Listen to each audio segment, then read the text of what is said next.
Hello, welcome to my channel. My name is Patrick. I live in Connecticut and I am a part-time reseller on eBay. And today we're going to take you through how to ship out a video game or a DVD. Okay, so let's get into how to actually do it. I've got three different shipping methods here in front of me. One on the left is a polybag, the one in the middle is a bubble mailer, and then the one on the right here is a box. My own personal preference is the box. I feel like most of the games that I sell are to collectors, so I really want them to be protected, and I try to put into my eBay business the sense of I want to send something out the way I want to receive it. So I just always go that little bit extra, buy these boxes, and put my games into there. You can also use them for DVDs, right? Anything they'll fit in there, so it's a multi-purpose box. Same thing with these other envelopes. You could use them for other stuff like DVDs especially. The poly mailer is my least favorite method to do it. You can see the person who sent it to me, this one to me, actually sent it using media mail, which my interpretation of the postal code is that you cannot ship DVD, you can only ship DVDs via media mail. You can't ship video games that way. But I'll show you that I opened this up already before the video, trying to do it one-handed here. So I ordered this game because I needed it to go with a guitar that I had. It is a little bit more crushed than it was in the picture, and you can even see there's a piece up here that's broken. That was definitely not in the picture. I checked it out ahead of time. This game did not do very well in this poly mailer, and you can even see like it just got beat up. So personally, I would never ship something in a poly mailer. However, the case can be made that for somebody who's just starting out and you're flipping a game or a DVD that's only going to make you a profit of maybe $1 to $2 and it's selling for very cheap, it may be a really inexpensive way to ship it and not worry about it. The person getting it may not worry about it being part of their collection. It may just be more about getting it in so they can watch it or they can play the game. This game here is actually a pretty good example of that. If I wasn't trying to resell it along with something else, I may not care. I may not worry about that it's in a great condition. Going up just a little bit to the bubble mailer here. It's a little hard to see, I think, in the camera, but you can see there's the bubbles right inside. These actually do a really good job. They're a little bit more expensive. You can see the person who shipped it to me sent it first class, like I would have done. So I was actually pretty happy with this. I've had a couple problems over the years where they've gotten here and something had torn into the bubble mailer and the game was damaged. So that's why it's not like my favorite method, but it's a perfectly acceptable one. It's a very good entry-level way to ship something that's just a little bit better than that poly mailer there. And then the third method, this is, like I said, this is my go-to.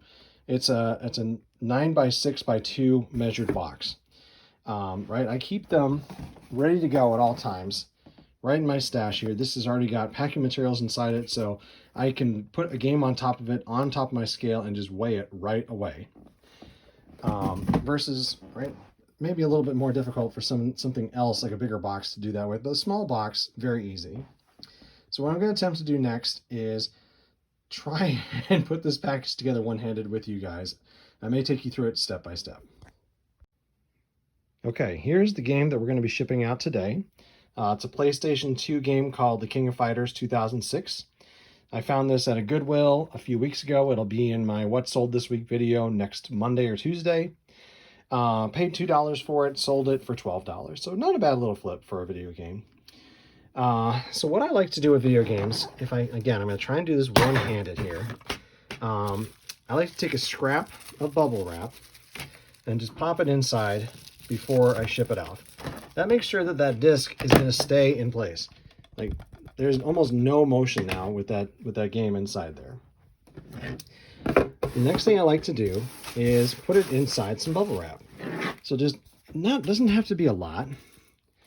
Just wrapping it up a couple turns like this, and then boom.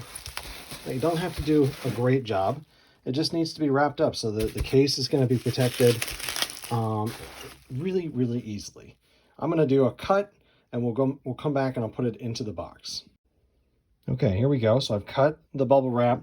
I straightened it up a little bit. Why not? I'm going to take a little bit of time. Might as well do it right. I'm going to stuff it in here. Some people that I've seen do it this method, they'll just let it go like this. For the more collectible games, I really don't want them moving around in shipment, so I'm going to add some bubbles. I'm going to add some packing peanuts in here as well. That way, this thing is not going to shift around during shipment at all. It is going to be just nice and stable. Our next step here is to tape it up. I use this Duck brand Easy Start tape. Tape seems like one of those places where you could save some money potentially and buy just the cheapest possible tape out there. You don't really want to put a lot of money into your materials. But using the cheap tape, it was hard to start. I was getting just frustrated with it. I was constantly throwing scraps away because it would just fold over wrong. And I found that just spending just a tiny bit more money on the tape was ending up with a result that I liked a lot better. This starts and stops very easily. It just rests really nicely, feeds really nicely. It has a really nice seal on it. And you can see I'm going to add one right here to the edge, and I'll probably do one around the end, one around the other end, which I'll show you in a second. And there you go. Tape is all applied. You can see I just did one around that seam. And all I did here was just run it around the end, and I did the same thing on this other side. I used to spend a ton more time putting it on each side here, one on the top, one on the bottom. And I eventually realized that I was overdoing it. Probably putting it there is overdoing it, but I haven't had any problems. The boxes always get there. Occasionally, if I have a return, the box makes it back to me in the same condition I sent it out in. So I'm really just very happy with this process. It does cost a little bit more to use the nicer materials and buy these boxes, but as a part-time reseller, the way I think of it is I don't have a lot of time to be worrying about trying to find a box every time for a game. So just buying those materials up front, keeping them on hand, even if it's a bubble mailer or, God forbid, the poly bag, or you can just buy those ahead of time. You don't have to worry about trying to find one to recycle, reuse every time. Okay, we're all done. The video game is ready to ship out. I will weigh it and ship it out this evening with the rest of the packages I have tonight. Right, maybe you can hear it. There's no movement on this thing, which I really like. I really want to protect the stuff I send out.